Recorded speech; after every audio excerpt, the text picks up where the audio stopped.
Hey, everybody, welcome to Open for Business. I've got another great guest, another local great guest. How about that? We're not bringing people in from Florida, by golly. How about that? So, yes, I've got Lee Harper. He owns Red Clay, let me show you that, Waste Solutions. That's right. So, where's the name from? Tell me about the Red Clay. Okay. Yeah, absolutely. Yeah, I appreciate you asking because I put a lot of thought into the name. I had some friends that gave me a hard time. They're like, just name it. And I was like, no, it's got to mean something to me. Right. So I grew up in this area. My grandmother and step-grandfather lived in the Cohutta area on Red Clay Road. Okay. They actually owned a chicken farm that was actually right beside Red Clay State Park. And then they moved closer to downtown Cohutta, still on Red Clay Road. Growing up, we did all of our family reunions at Red Clay State Park. So this area, this region just means a lot to me. So you're hillbilly. I'm a hillbilly. I'm a reformed hillbilly. You're I'm a reformed hillbilly because I grew up in a trailer park in Varnell on Rauschenberg Road, and moved away. Been gone for over 20 years, and just came back. About a year ago. So I'm a reformed hillbilly, but I'm back. Right, I'm the same way. That's Red Clay. That's where it's just it's paying homage to where I grew up, my grandparents, everything. So what is Red Clay Waste Solutions? Sure. So we're a roll-off dumpster company. Okay, that's what our main focus is right now. We do want to expand into other waste solutions, if you will. That's why I gave it the name instead of Red Clay roll-off dumpsters or Red Clay dumpsters. I gave it a name that I can grow into, offering different services, down the road. Porta potties, whatever it might be. God bless you. Yeah. I'll do anything but clean porta potty. I had to do that summer. At some point, I'm gonna be paying somebody to do that, but I'm willing to do anything that I ask somebody else to do. But yeah, no, right now, roll-off dumpsters, we have 4 different sizes. 10, 15, 20, 25 yard. Right. So we can do smaller, like clean out projects, right. A spring cleaning of a garage, that kind of thing, up to some larger construction jobs, I work with some roofing companies, things like that. Right. For to have a dumpster on site for a construction job. So I always ask everybody, what made you wake up and go, you know what? I think I'm going to do dumpsters. Seriously, because that's one of those things you've really got to go. I'm going to do dumpsters. Okay. So are you ready for a story? Well, let's hit it, bud. Because I didn't wake up and just like I want to do dumpsters. So, kind of been on a long journey, really to get back to this point. I got married 2 weeks after graduating with my bachelor's degree. I've been married for almost 21 years now. Ooh, congratulations! Right after I got married, I thought I wanted to go to law school. Study for the LSAT, took some Kaplan classes to help, get me something prepared, right? That kind of thing. And then I just woke up one day, I was like, I don't want to do it. Like, it's just not, it wasn't in my heart. I put so much money and time into it and just completely walked away from it. Wow. And so then I went back to college to get my master's, because my thought process then was, when I was an undergrad, I really enjoyed all the extracurricular stuff, Greek life, student government, volunteering with like the Children's Miracle Network, doing all that kind of stuff. And I'd gotten really close to all the staff advisors while I was there, the vice president of student service, the director of, the student services, all these different people. I was like, I really enjoyed that. I think I'd like to do that. And there's a lot of schools that offer a program geared towards that, a master's level program. Mm-hmm. West Georgia didn't have one, but the vice president of student services at the time wanted to bring one there and get started. So I became a guinea pig. Oh. So we worked with the Department of Education. And so I signed up ultimately for it was a master's in education, counseling and educational psychology. Right. But all of my, extracurricular classes were all independent studies with the vice president focused on that career track. Okay. But that didn't work out. So I graduated. Okay. I graduated, couldn't find a job, that didn't require my wife and I to move. We weren't ready for that. So I ended up getting a job with the Boy Scouts of America. I was an Eagle Scout from this area. Oh. So scouting meant a lot to me. And the job was very similar to what I wanted to do with a college. Right. In terms of program management, that kind of thing. And so I did that for 4 years, fundraising, recruiting new scouts. And then it got to where I kind of got to a cap with the Boy Scouts, and that if I really wanted to progress anymore in my career, we were talking 5, 10 plus more years for any real steps, just Right. as scouts worked. Yep. So and this is where the fun starts. So then I left the scouts and got a job with Aldi Foods, the small grocery store chain, as a district Manager in Atlanta. And I went from Atlanta to Asheville, North Carolina, Pittsburgh, Pennsylvania, Dallas, Texas, Richmond, Virginia, to Mobile, Alabama. All that happened in about 12 and a half years. So what were you doing? Were you managing, or were you fixing, or going, hey, it's underperforming, got to get it better? And I started in Atlanta. The district manager in Asheville was let go from the company for whatever reason, and Aldi was very much, hey, you signed up for this. If it needs you, you go. So I did. Okay. It was fine. It was a great opportunity. So we moved from Atlanta, where I had a territory. I took over the territory in the Asheville market. Around 2015, Aldi purchased a smaller grocery store chain called Bottom Dollar. It was mainly located in the Pennsylvania area, right? So between Pittsburgh and Philadelphia. And they recruited a select few district managers to go there as project managers to help convert these stores over. Gotcha. So I moved up there for just 1 year, and I led a team converting these stores, taking them from bottom dollar to an Aldi. And essentially my team would go in and get everything ready to where on grand opening day, we hand the keys to the actual district manager and the store manager. Then I move on to the next one. Right. I did that for a year for 9 different stores. And then Aldi offered me a promotion to Dallas, Texas, to our facility that was in Denton, Texas, as a director of warehouse operations. So it was a change out of store operations into warehouse and distribution. And I only spent about a year and 8 months in Texas. And then they asked me to move to Richmond, Virginia, to open up a new facility. Wow, you're like an Army brat. You just moved everywhere. Yeah, I mean, I was a company man, if you will. There you go. And Aldi did a lot of great stuff for my family. I can't thank them enough. But moved to Richmond, opened up a brand new facility. Essentially our real estate team built this 560,000 square foot facility. They hand me the keys. It's completely empty. And they're like, all right, Lee, you have 8 months to get it ready for service. So that's, I led a team of managers.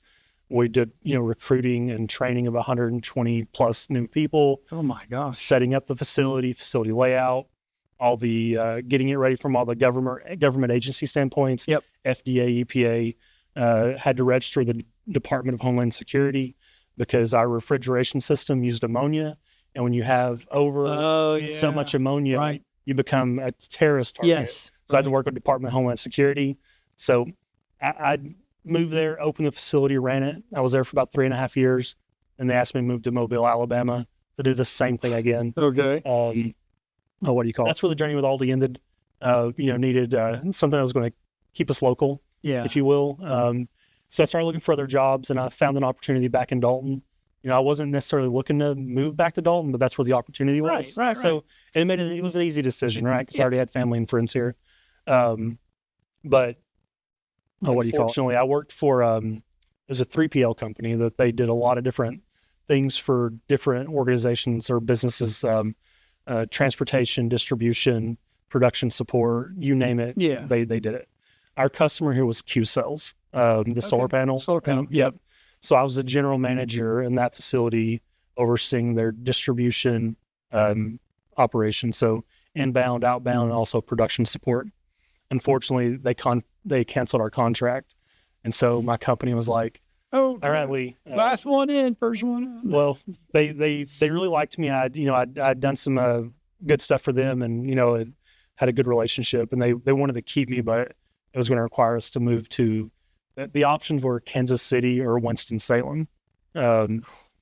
So anyway, Jeez. So back to the question was, how did I get the dumpsters? What made you go, I'm going to do dumpsters? Ultimately it got to where I was like, all right, I don't want to move again. Yeah. I can't move my family anymore. I really want to grow roots and you really connect to a community, because those things have always been important to me. And so I started looking for other jobs in the area. Really couldn't find anything that, fit, what I was, looking for. So then I started doing franchise research, just seeing, what was out there. And I came across a dumpster franchise that really caught my attention. I like the easy operation. I don't like being tied to a desk, so I like being able to be out and about. Right. So that freedom of that, what do you call it? And I like driving big trucks. I mean, that sounds fun, Yeah. right? So anyway, I did some interviews with the franchise, and after interviewing and doing tons and tons of research, I, talked it over with one of my friends that I, really value his opinion. He's like, man, why just do it? Just do it yourself. Yeah, just do it yourself. All right. And when he said that, it just kind of clicked. I was like, you know what?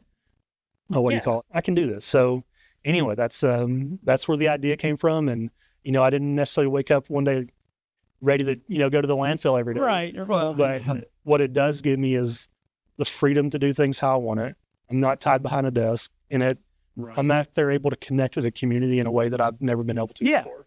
So all in all, it's been a perfect career change for me. And I'm just excited. We've only been in operation for a little over 2 months now. And I'm really happy with the how welcoming the community's been. Right. At all these different networking events that I've met you at. I'm just excited to be here and to continue to grow and be a part of the area. So that's a long answer to your question. No, dude, I love that was a journey. Yeah. That's because a lot of people go, well, I was over here doing this, and then one day I'm like, I think it's just what I'm going to do, because I see a bunch of people making money and they're doing it and blah blah blah. Right. But you literally, and what kind of makes. Oh, what do you call it? I didn't know all about the Aldi and all that kind of stuff. Right. That shows me that you were prepared to go into business. Right. Yeah. You understood that there is a way to do this. Correct. Because a lot of people just start a new business and they're 6 months to a year in going, I don't know why nobody's coming in my place, and I don't know why I'm starving to death. And most of us are like, well, you didn't put any planning into it. You didn't understand the world of business to begin with. And I've said that because throughout my entire, what do you call it, plus years of being an adult, you'd say, I always wanted to own my own business. Yeah. But I was either too scared, didn't have the money, or, whatever. And honestly, what I think it was, I wasn't ready. Yeah. I wasn't ready because I know I would have fumbled it, in some way if I would have done this, 15 years ago or whatever it is. So yeah, I do think, that journey, everything I went through from opening stores, opening warehouses, managing 200 to 250 plus people at one time. I feel very prepared for a lot of stuff. Not everything. I run into something new almost every day, delivering a dumpster or taking one to the landfill. But in terms of, making a business successful, I feel like I have a good grasp on it. So now let's get to what you do. Okay. All right. So now, is this one of those services where you drop it off and then they load it, or do you have a team that goes in and what do you call it? Well, just tell us what you want out. We'll take it out. Sure. So my main business is the drop it off. You load it, and I pick it up. I am working with another business in the community that does junk removal. Nice. So if somebody needs labor, I can get them in touch with the right people for that part. So there's no going to Home Depot, put your hand up, need to. Correct. Everybody jumps in the back of the truck. No. Don't ask me how I know that. I just know that, okay? I'm just saying. Believe me, I think a lot of people know. But yeah, no, but no, if somebody does need those services, I have the right connections to. And you're licensed, insured, and all that wonderful. Oh yeah, licensed, stuff. Insured, registered with the DOT. So you're telling me you're not going to show up with a junk trailer and a pickup truck that looks like it may not make it out of my driveway? Right. No, these are legit roll-off dumpsters. My truck is a 2019 Freightliner N2. Oh, nice. And I lovingly call it Red Clay 1. Yep. Little Air Force One, whatever. But my personal pickup truck is Red Clay 2. Just see where you went there. But yeah, no, if you see my dumpsters, they're a nice like tan color. And I purposely chose that. Whenever I drop a dumpster in someone's yard or their driveway in a nice neighborhood, I don't want it to be an eyesore, because you see a lot of them, they're bright green, whatever. I wanted a nice neutral color that wouldn't be an eyesore, and I'm not going to drop. HOAs must love you.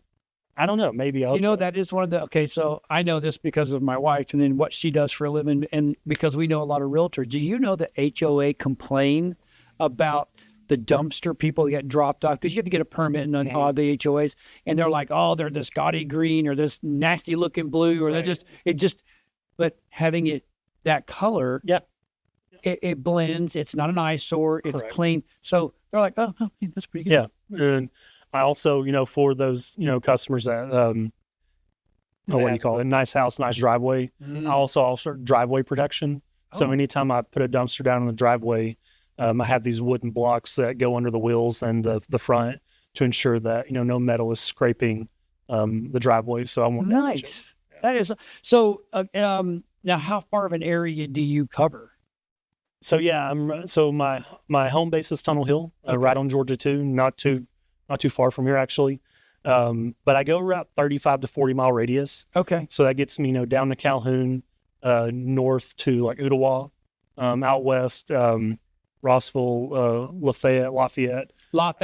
I get people angry with me when I say Lafayette. They're like, it's Lafayette. Okay. It gets corrected everywhere I go. There's always one town that people can't agree on how to say it. It cracks me up. It's trying, not try on.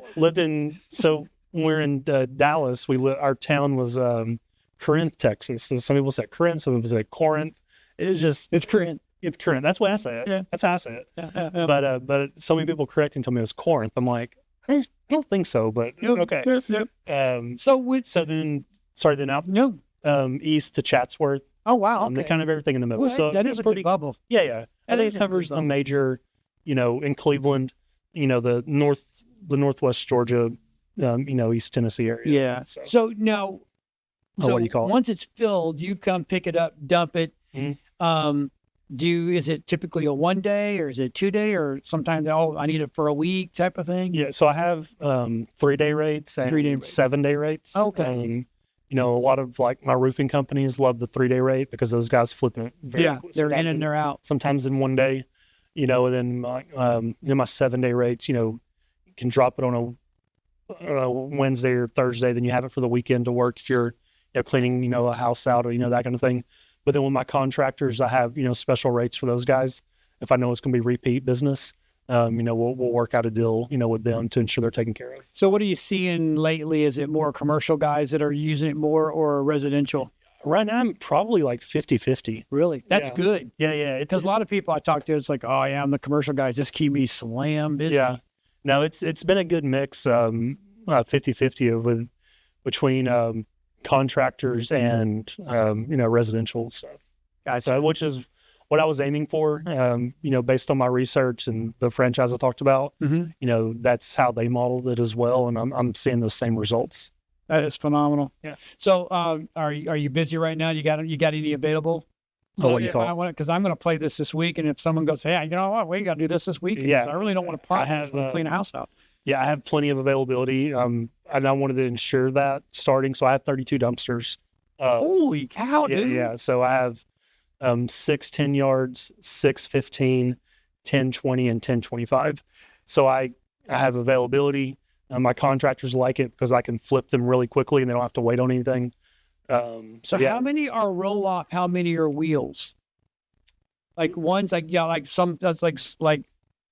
What do you call it? I kind of understand the world, right? Mm-hmm. So some you roll them off of a sled truck, right? Or you pull them in on like they're a big trailer. No, those are the dump trailers. I don't do that. Okay. Those are strictly your rollers, then the trailer kind. Yeah. No, mine are what you're talking about, the sled. Oh, those things are just brutal. But I don't. So I have a different system. It's got a hook lift system. Oh. It's to me, and if you do the research, it's kind of the way the industry is going. They're getting away from the sled because that cable pull system is a nightmare to deal with. But the mine's all hydraulic, and it's a hook that picks it up, and then we'll put it down. It's so easy to operate. That's awesome. It's very safe, and it's very durable. As long as I take care of it, keep it greased and that kind of thing, should last me years to come. Awesome. So, what do you call it? If you could give some advice, what do you call it? Startup guy. Okay. Because you're new into this world. I'm brand new. Yeah. Right. So, what's some advice? What do you call it? So do your research. One of the things I learned being in the corporate world having to answer to CEOs and presidents and things like that is I need to be able to answer a question when it comes up. I need to know my business, right? Right. Whatever, if I was director of warehouse operations, I need to know the members of my warehouse, that kind of thing. And that's important. I've learned, as contractors call me or, residents call me and they're like, hey, I want a dumpster, they're looking at me to give them advice on what size, that kind of thing. Right. So, I'm doing research on how much does a cubic yard of mud weigh? How much does a cubic yard of cinder block weigh? That way, when somebody tells them what they have, whatever the project is, I can give them an educated answer on what it is, because I think that leads to, good customer service experience. Mm-hmm. So just know what you're getting into, before you get into it. And this, what do you call it? I ask this question to people all the time, and everybody kind of says the same thing of just, don't give up, just, keep going. Yeah. And that is absolutely true. But the thing I would just tell you is just believe in yourself. Truly just believe in yourself, because you're going to get naysayers. You're going to get things that happen that, aren't ideal. Shit's going to happen. Sorry, I don't know if I can say that. No, you can say that. Shit's going to happen. I'm glad someone else, but don't let, when that happens, completely deter you. Just keep believing in yourself, learn from whatever that mistake was, and move forward. Awesome. Yeah. So how do people get a hold of you? Yeah, so they can give me a call. My number's up on the screen. I don't have it memorized, so I'm glad it's there. And I have my email, lee@redclaywastesolutions.com. But also, if you go to my website, redclaywastesolutions.com, you can find almost everything you want there. Okay. So you can see all 4 size dumpsters, the measurements of each dumpster, an estimated how much they will each hold from a visual standpoint. I have the number of 33-gallon trash bags. My 10-yard will hold 60 of those. Okay. So just to give people a visual. That is a good visual. Yeah. Because as many years as I've used them, and I would talk to because I always said, we know a lot of people. Yeah. Right. And especially down in Florida. And I'm like, I don't know how big I need, man. He goes, they're all like, well, John, every time you say you need this side, you always wind up needing the other one. I said, well, give me the bigger one, though. Right. And then, of course, I'll always find a way to fill it. So that's my problem. I'm like, well, it's here. That's right. I'll just now, what can you not put in it? Yeah, I didn't ask that. I should have asked that earlier. We'll give it a little more time. Yeah, so there's the restrictions the landfill has. So no hazardous waste, no tires, no mattresses. They will accept tires and mattresses with a fee. How is a mattress a hazardous? I don't know. They charge fees for tires and mattresses. Wow. Honestly, the tires make sense. Yes, they do. The mattresses one I don't quite understand, because I can throw away an entire couch, springs and filling. Right. Nothing. But a mattress, there's a fee for that. You need liquids, so no cans of paint, things like that. And then just nothing like cans of flammable stuff. Well, why would you throw tires away? Those are perfect. You paint those up and you plant your tomatoes in them, for God's sake. I'm a Southern guy. I don't ever get rid of those things. No, I know exactly. And if you cut them right, they can open up like a flower. Yes. Plant them. Yeah. There's so many useful things. We met at a networking group. And we'd seen each other a couple of times, and then we finally sat next to each other. Yeah. And by the end of that meeting, we're like, "Are we become best friends now? We're best friends now." It's literally like stepbrothers on it. And he was showing me stuff, and I'm like, "Oh, dude, we are definitely best friends." So I look forward to hanging out sometime. Yeah, absolutely. So look, if you're doing a project. Yeah. This is the man to call right here. Absolutely. And normally I don't ever say that at the end of first time I ever interview, but I'm just telling you, he does. I've listened to you talk, and I've listened to you speak, and your interests are like my interests, which are kind of really good. So awesome. We align. So give that man a call. Please do. Thanks for coming on, man. I appreciate it. No, thanks for having me, John. And my new best friend right there. That's I'm right. just saying right now. Yeah. I'm the older, better looking, but no, I'm just kidding. But I got a lot to learn. Well, I think you're way smarter than me. Anyway, stick around. Come back next week, and we'll have another great guest. But give this man a call. He'll take good care of you. We'll see you next week on Open for Business.